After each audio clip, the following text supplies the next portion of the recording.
এত সকালবেলা ঘুম থেকে উঠেছো কেন? আমি একটু বাজারে যাব। কার সাথে বাজারে যাবো? হ্যাঁ, কার সাথে বাজারে যাবো? মামার সাথে। আর আর মামার সাথে আর তোমার সামনে। কিন্তু তুমি তো ঘুমিয়ে পড়েছিলে বেবি, কতটা ঘুমিয়ে পড়েছিলে। তাহলে এখন কি আবার একটু ঘুমোবে? তুমি তো কম্বল বালিশ নিচ্ছ। না না না, আমার ঠান্ডা লাগছে। তাহলে তুমি এত কিছু নিতে তো ঠান্ডা কমবে না, তাহলে বাজার যাবে কি করে? শুনি তো, একটু মুখটা দেখি, পুরো চুল দিয়ে মুখটা ঢেকে গেছে। সরিয়ে দাও, একটু মিষ্টি মুখটা দেখে দাও। Wow, good morning. বলো বাজার যাবো বলে দাও সবাইকে। বাজারে যাব, খুব মজা হবে। খুব মজা। কি কিনবে আগে তুমি বলো মা, বাজার থেকে একটু বলে দাও তো। ফিশ, ক্র্যাব, বেবি ফিশ, আর কিছু বড় ফিশ। বড় ফিশও কিনবে? ওকে, ডান। এই যে টাটা বলে দাও। কি চাই বল, কি চাই? সব চাই। কোনটাই দেখো, ফ্রুটস। কোন ফ্রুটস? কোন ফ্রুট? তুমি কি গিফট পেয়েছো? দেখি কি গিফট পেয়েছো।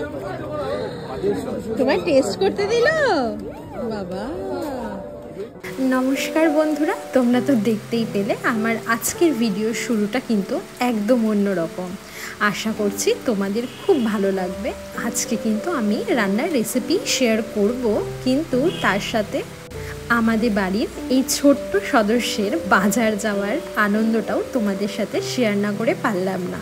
তাই জন্যেই ওর এই ছোট্ট ছোট্ট আনন্দের মুহূর্তগুলো তোমাদের সামনে তুলে ধরলাম, যাতে এগুলো স্মৃতির পাতায় সারা জীবনের জন্য বন্দী হয়ে থাকে। এই তো তারপর বাজার করে এসে চলে এসেছিলাম রান্নার সমস্ত জোগাড়জান্তি করতে। সেদিন বাজার থেকে আনা হয়েছিল চিলি চিকেনের জন্য একদম ছোট ছোট করে কাটা চিকেন।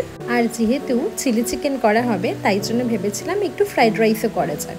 সেই জন্য সমস্ত প্রস্তুতি নিয়ে নিয়েছিলাম। প্রথমেই ফ্রাইড রাইসের জন্য সমস্ত সবজিগুলো কেটে নিয়েছিলাম। ওদিকে মাংসটাও ধুয়ে রাখা হয়েছিল, আর অন্যদিকে রান্নায় মানে চিলি চিকেনে একটা স্পেশাল মশলাও লাগবে, সেটাও বানিয়ে নিয়েছিলাম। আর এরপর মাংসটাকে ম্যারিনেট করার জন্য প্রথমে ধুয়ে রাখা মাংসর মধ্যে রসুন বাটা, আদা বাটা, লঙ্কা বাটা আর সামান্য নুন আর গোলমরিচ দিয়েছিলাম। এরপর একটা ডিম ফাটিয়ে তার মধ্যে দিয়ে খুব ভালো করে প্রথমে এই সমস্ত কিছুকে মাখিয়ে নিয়েছিলাম। আর জানো তো, চিলি চিকেনের স্বাদ কিন্তু অনেকটাই ডিপেন্ড করে এই কত ভালো করে মাংসটা আমরা ম্যারিনেট করছি তার উপরে। এরপর বেশ খানিকটা লঙ্কার গুঁড়ো আর একটু মেল্টেড বাটার দিয়েও খুব ভালো করে আরও একবার মাখিয়ে নিয়েছি। কোনটা ভালো? এরা খাবি? এরা খাবো না, এমনি ভালো ভালো। খেতেই হবে, খেতেই হবে। তুমি হাতটা চাটো দেখতে না, কাঁচাটা কেউ খায় না। আচ্ছা খাই কেউ, কিন্তু তুমি তো ফ্রাইড রাইস আর চিলি চিকেন খাবে না বেবি, এটা তো ঝাল হয়। ঠিক আছে খাবো না। একদিকে আমি জোর কদমে কাজ করছিলাম, আর অন্যদিকে এই যে দেখতে পাচ্ছ আমাদের বাড়ির মিষ্টি পাখি আমার পাশে বসে বসে ঠিক এইভাবেই বক বক করে যাচ্ছিল। আর এই জন্যই জানো তো কাজের এনার্জিটাও আরও দ্বিগুণ হয়ে যাচ্ছিল। আর এরপর দেখো বেশ খানিকটা কর্নফ্লাওয়ার দিয়ে আরও একবার খুব ভালো করে মাংসগুলোকে মাখিয়ে নিয়েছিলাম। এরপর আর কি, কড়াইতে বেশ খানিকটা সাদা তেল গরম করে একে একে মাংসগুলোকে খুব ভালো করে বেশ খানিকটা সময় ধরে কম আঁচে ভেজে নিতে হবে। চিলি চিকেন রান্নার জন্য বাটারটা কিন্তু তোমরা অবশ্যই ইউজ করবে, এতে রান্নার স্বাদ ভীষণ ভালো হয়। আর ওদিকে দেখো চিলি চিকেন রান্নার জন্য যে সমস্ত পেঁয়াজ ক্যাপসিকাম লাগবে সেগুলোকেও আমি কেটে নিয়েছিলাম। আর এদিকে এরপর ওই ভাজা মশলাটাও আমরা মিক্সিতে একটু গুঁড়ো করে নিয়েছিলাম। আর এরপর আর কি, মাংসটা ভাজা হয়ে গেলে এরপর ওই একই তেলে ফ্রাইড রাইসের জন্য যে সবজিগুলো লাগবে সেগুলো ভালো মতো করে ভেজে আমরা একটা থালায় তুলে রেখেছিলাম। আর দেখো ওদিকে চিলি চিকেন রান্নার জন্য লাগবে বেশ কিছু সস, যেমন ওই tomato sauce, chilli sauce, soya sauce, সেগুলোকে পরিমাণ মতো একটা বাটিতে নিয়ে তাতে একটু চিনি দিয়ে মিক্সড করে রেখেছিলাম। আর হ্যাঁ, তাতে সামান্য জলও দিয়েছিলাম। এরপর ওই একই তেলে রান্নার জন্য প্রথমে ফোড়ন দিয়েছিলাম বেশ অনেকটা পরিমাণ কুচনো রসুন আর চেরা কাঁচা লঙ্কা। রসুন আর কাঁচা লঙ্কাটা বেশ খানিকটা ভাজা হয়ে এলে এরপর ওর মধ্যে আগে থেকে কেটে রাখা ক্যাপসিকাম আর পেঁয়াজের টুকরোগুলোকেও দিয়ে দিয়েছিলাম। আর দিয়েছিলাম সামান্য কিছু টমেটো কুচি। টমেটো দিলে কিন্তু স্বাদটা বেশ ভালো হয়, তোমরা দিয়ে দেখো, খুব ভালো লাগবে। তারপর আর কি বেশ খানিকক্ষণ ভাজার পর সবজিগুলো হালকা একটু সেদ্ধ হয়ে এলে আগে থেকে যে সসের মিক্সচারটা বানিয়ে রেখেছিলাম সেটাও এরপর দিয়ে দিয়েছিলাম, আর দিয়েছিলাম বেশ খানিকটা গোলমরিচ গুঁড়ো, আর আগে থেকে ওই যে একটা ভাজা মশলা বানিয়ে রেখেছিলাম সেটাও দিয়ে দিয়েছিলাম। এতে কিন্তু গন্ধটাও যেমন সুন্দর হয়েছিল সেই সঙ্গে স্বাদটাও হয়েছিল অসম্ভব সুন্দর।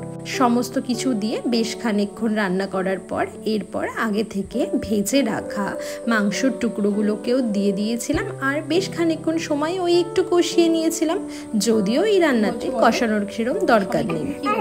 আজকে বিকেলে সবাইকে তো আসতে বলবে, আজকে তো পিকনিক। আজকে পিকনিক? আর ওদিকে এত রান্নার আয়োজন দেখে আমাদের বাড়ি ছোট্ট মানুষটি ভাবছে আজ বোধহয় পিকনিক। আসলে ছোট থেকেও সবার সাথে বড় হয়েছে তো সেই জন্য মানুষজনও ভীষণ ভালোবাসে।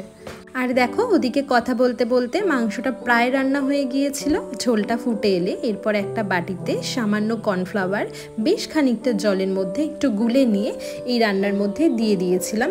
এতে ঝোলটা বেশ খানিকটা একটু থিক হয় আর স্বাদটাও কিন্তু বেশ ভালো আসে, একদম দোকানের মতো হয়। তারপর আর কি নামানোর আগে বেশ খানিকটা চেরা কাঁচা লঙ্কা দিয়ে আর একটু ফুটিয়ে নিয়ে নামিয়ে নিলে রেডি গরম গরম চিলি চিকেন। আর এরপর ফ্রাইড রাইস বানানোর জন্য আগে থেকে যে ভাতটা করে রাখা হয়েছিল তার মধ্যে বেশ খানিকটা ঘি গরম করে দেওয়া হয়েছিল, আর আগে থেকে ভেজে রাখা সবজিগুলোকেও দিয়ে দিয়েছিলাম। সাথে দিয়েছিলাম বেশ খানিকটা গোলমরিচ গুঁড়ো, একটু ফ্রাইড রাইস মশলা, সামান্য নুন, আর ওই যে একটু চিনি গুঁড়ো করে রেখেছিলাম সেটাও দিয়ে দিয়েছিলাম। এতে কিন্তু স্বাদটা খুব ভালো হয়। এরপর আর কি সবাই মিলে একসঙ্গে বসে গিয়েছিলাম খেতে। তোমরা অবশ্যই বাড়িতে একবার এই রান্নাটা ট্রাই করো। ভালো লাগলে ভিডিওটা লাইক কমেন্ট শেয়ার করে সকলকে দেখার সুযোগ করে দিও। দেখা হবে নতুন কোনো ভিডিওতে। আজ আসি, টাটা।